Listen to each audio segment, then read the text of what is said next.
रहे श्री शिवाय नमस्तुभ्यम 1000 महामृत्युंजय मंत्र के बराबर होता है।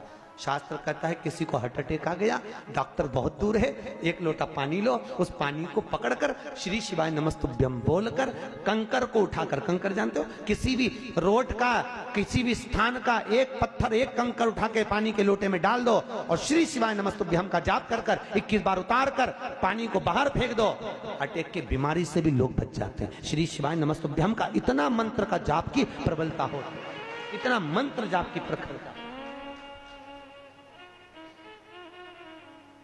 बच्चे बीमार पड़ गए, बुखार आ गया, बुखार उतर ही नहीं रहा, बिल्कुल बहुत समय से लगे, कुछ मत करो, लोटे में पानी लो, थोड़ा सा दूध डाल लो और उसमें एक कंकर डाल लो, कंकर डाला, श्री शिवाय नमस्तुभ्यम बोल के 7 बार उतारो, पीपल के पेड़ में डाल दो, बच्चा स्वस्थ, आराम लग गया। श्री शिवाय नमस्तुभ्यम मूल मंत्र। पेपर देने जा रहे हैं बच्चे, एग्जाम में बैठ रहे हैं, इंटरव्यू में बैठ रहे हैं, एक अक्षत चावल का दाना एक लीजिए, श्री शिवाय नमस्तुभ्यम बोलकर घर के बाहर से जब निकलो फेंकते हुए चले जाइए, विद्या में उत्तमता प्राप्त होती है। ये उसी तरह है जैसे घर का दीपक, घर का दीप देखा, घर में जो दीपक होता है उसको बदला नहीं जाता, बार बार नहीं बदलना चाहिए। घर का दिया जितना पुराना होता है उतना फलदायी होता है। जितना पुराना दीपक घर में रहेगा, या तो 2-3 दिए घर में कर लो, एक पीतल का, स्टील का, जिसका आपको लगाना हो, आपकी मर्जी, चांदी का, आदि का आदि, पर उन दियों को बार बार नहीं बदलना। वो 3 दिए सालों साल चलना चाहिए, कम से कम 25-50 साल। उस दिए की इतनी महत्वता होती है कि घर में अगर कोई बड़ी बीमारी किसी को हो गई तो उसी दिए को धोकर उसका पानी पिलाना चालू कर दो, उस व्यक्ति को आराम लगना चालू हो जाता है। उस दीप का इतना महत्व होता है। वो दिया कोई सहज नहीं होता, माला कोई सहज नहीं होती, गौमुखी कोई सहज नहीं होती, जिसको तुम जब जब कर जिंदगी निकाल दी। जिस आसन पर बैठकर अपन भजन करते वो आसन श्रेष्ठ हो जाता है, उस आसन की महत्वता बढ़ जाती है। कोई सहजता नहीं है, सरलता।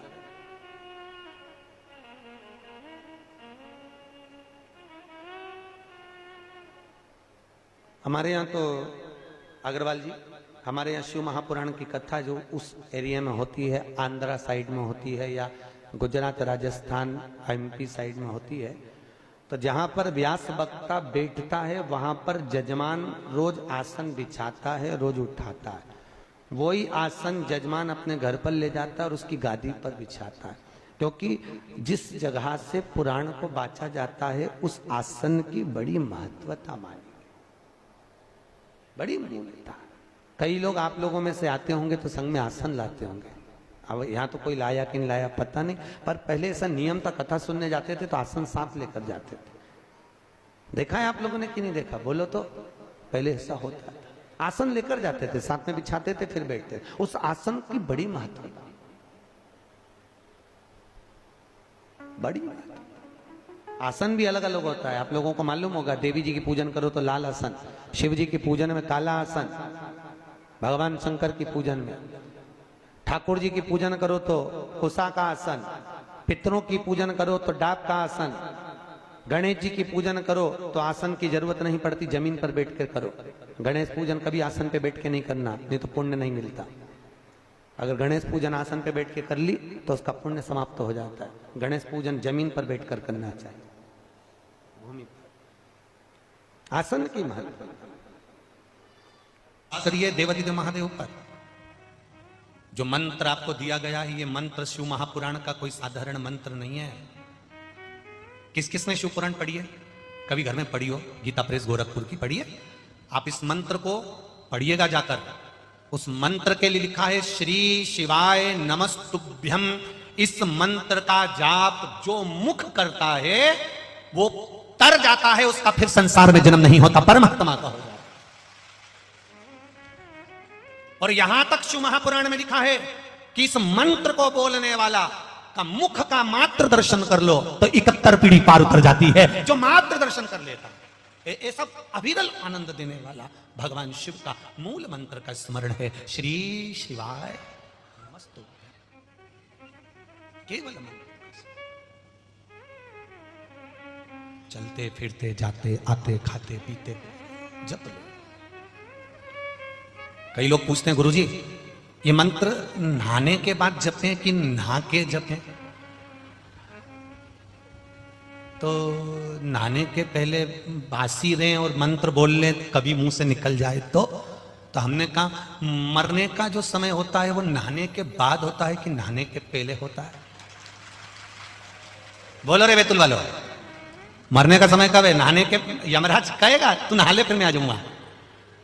यमराज कहेगा तू आराम से नहा ले, कमला तू नहा ले हो, फिर सिंगार मिंगार कर ले, छोटी मोटी बांध ले, फिर मैं तुझे आराम से ले जाऊंगा हो, तू नहा ले हो। भगवान इतनी देर इंतजार करेगा क्या? नहीं। जब मरने का समय नहीं देखा जाता कि बासी मर रहा है कि नहा के मर रहा है, तो मंत्र का भी कोई समय नहीं देखा जाता कि बासी जप रहे कि नहा के जप रहे। तुम तो जपो कलयुग केवल नाम धारा, सुमर सुमर नर उतरहि पारा। कली काल में नाम की आधारशिला को जपो,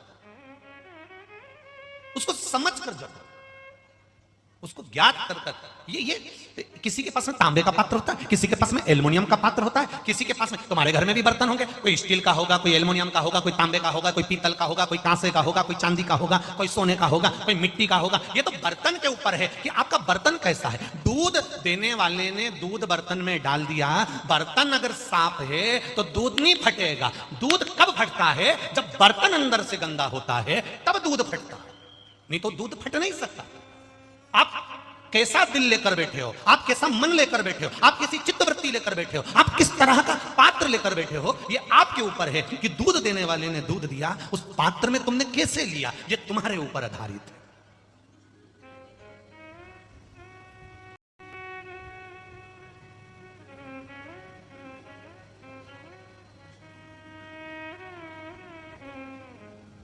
अब ये आपके ऊपर आधारित है, आप उसको किस तरह से ग्रहण कर रहे हो, आप उसको किस तरह से ले रहे हो। अभी